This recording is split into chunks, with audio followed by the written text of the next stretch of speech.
It was 4:30 p.m. on a Saturday afternoon when Katt Williams walked into the Target on Broad Street in Philadelphia. He needed to pick up some basic supplies before his show that evening at the Wells Fargo Center, and Target was the closest store to his hotel. What he didn't expect was to witness a moment that would stay with him forever. At the customer service counter, a man in his early 30s was having what appeared to be a very difficult conversation with the store manager. The man was well dressed in a button-down shirt and khakis, but Katt could see the stress written all over his face. Next to him stood a little girl, maybe 6 years old, holding a small pink backpack and looking confused. "Sir, I understand your situation," the manager was saying, "but I can't accept a return on this laptop without the original receipt, and it's been over 30 days. "Please," the man said, his voice strained but trying to stay calm for his daughter's sake. "I have the credit card statement right here showing I bought it. I just need to return it to buy school supplies for my daughter. She starts school on Monday." Katt moved closer, pretending to look at gift cards while listening to the conversation. "Daddy," the little girl tugged on her father's shirt, "can we go get my backpack supplies now?" The father knelt down to her level. "Just give Daddy a few more minutes, okay, princess?" The manager shook his head. "I'm sorry, sir. Policy is policy. Without the receipt, the best I can do is store credit for 40% of the current price." Katt watched the man's shoulders slump. 40%? "But I paid $800 for this laptop 2 weeks ago. That's the best I can do." The man looked at his daughter, then back at the laptop. "Fine, I'll take the store credit." As the transaction was being processed, Katt heard the little girl ask, "Daddy, why do you look sad?" "I'm not sad, baby. Daddy's just thinking." But Katt could see that the man was more than sad. He was defeated. After the manager walked away, Katt approached. "Excuse me, brother," Katt said quietly. "I couldn't help but overhear. Everything okay?" The man looked up, recognizing Katt immediately. "Oh wow, you're Katt Williams. I'm sorry, you probably don't want to be bothered with. What's your name?" "David. David Martinez. And this is my daughter Emma." Emma looked up at Katt with big brown eyes. "Are you famous?" Katt knelt down to her level.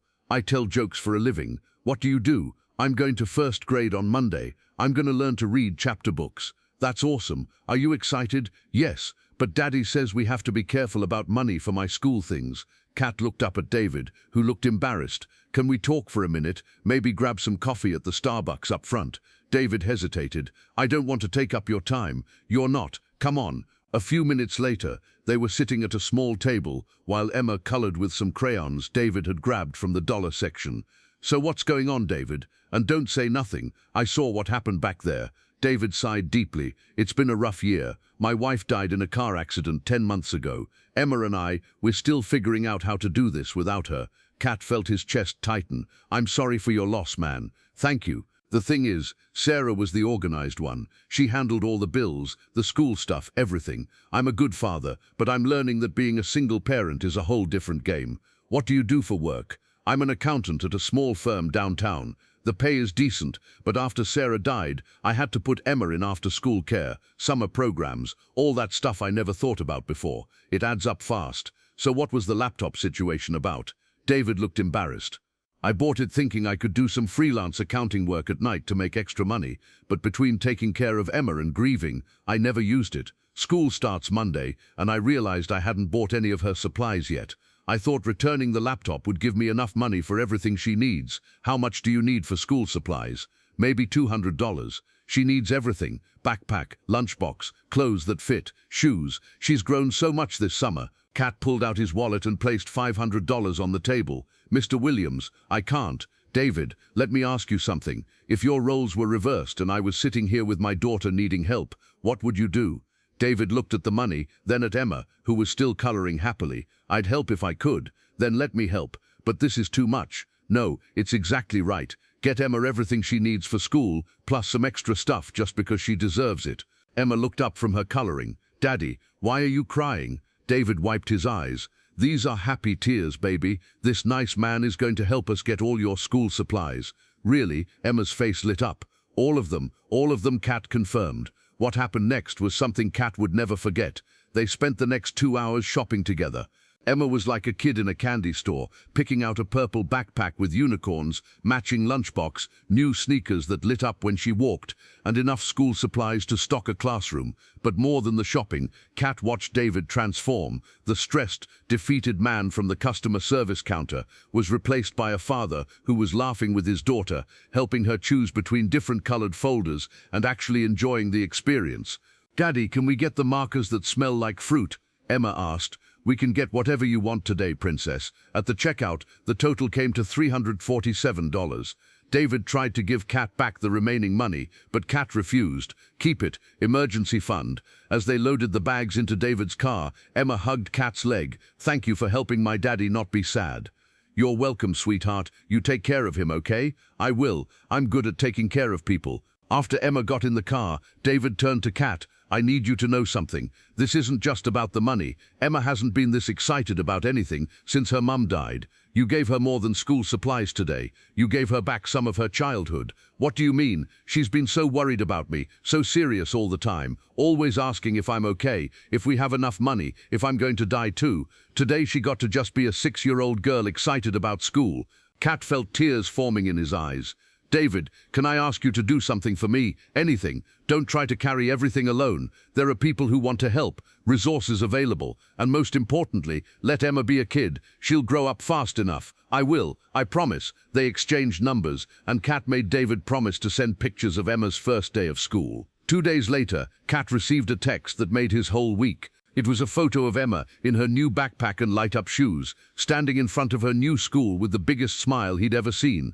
The text read, "First day was perfect. Emma told everyone about her famous friend who helped her get ready for school. Her teacher says she's never seen a more confident first grader. Thank you for everything, David and Emma." But the story didn't end there. 3 months later, Katt was back in Philadelphia for another show. He decided to surprise David and Emma, so he showed up at Emma's school at pickup time. Emma spotted him immediately and ran over screaming, "Mr. Katt, Daddy, look, it's Mr. Katt." David walked over grinning. "What are you doing here?" "I was in town and wanted to see how my favorite first grader was doing. I can read chapter books now," Emma announced proudly. "Want me to show you?" "I'd love that." They went to a nearby park where Emma read him an entire Dr. Seuss book. When she finished, she looked up at him with pride. "Daddy says reading is my superpower now. Your daddy is very smart." Over ice cream, David updated Katt on their lives. "Things are really good. I took your advice about not trying to carry everything alone. I joined a single-parent support group at Emma's school, made some good friends. That's what I'm talking about.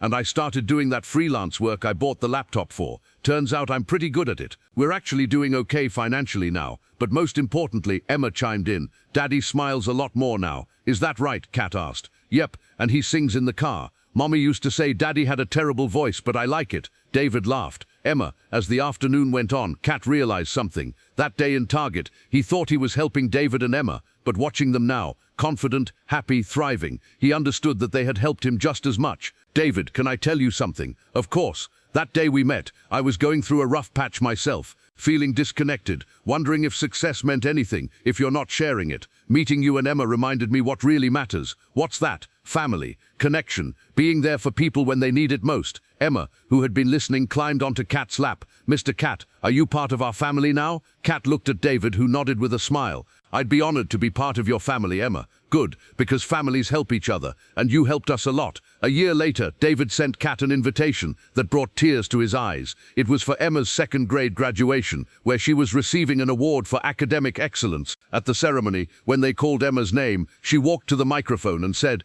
"I want to thank my daddy for working so hard, my teacher for being patient, and my Uncle Katt for showing me that sometimes angels look like comedians." The whole auditorium laughed, but Katt was crying too hard to hear it. After the ceremony, Emma ran up to him with her medal. "Uncle Katt, I won." "You sure did, sweetheart. I'm so proud of you. Daddy says you're the reason I got to go to this school and learn to read so good." Katt knelt down to her level. "Emma, you're the reason you learned to read. I just helped with the supplies. You did all the hard work, but you helped when we needed it most." That night, as Katt reflected on the past year and a half since meeting David and Emma, he realized that the $500 he'd given them was the best investment he'd ever made. Not because of any return on the money, but because of the return on faith. Faith in people, faith in family, faith in the idea that helping others helps yourself. David now runs a successful freelance accounting business and has remarried a wonderful woman named Lisa, who loves Emma like her own daughter. Emma, now 8, is reading at a 5th grade level and wants to be either a teacher or a comedian when she grows up.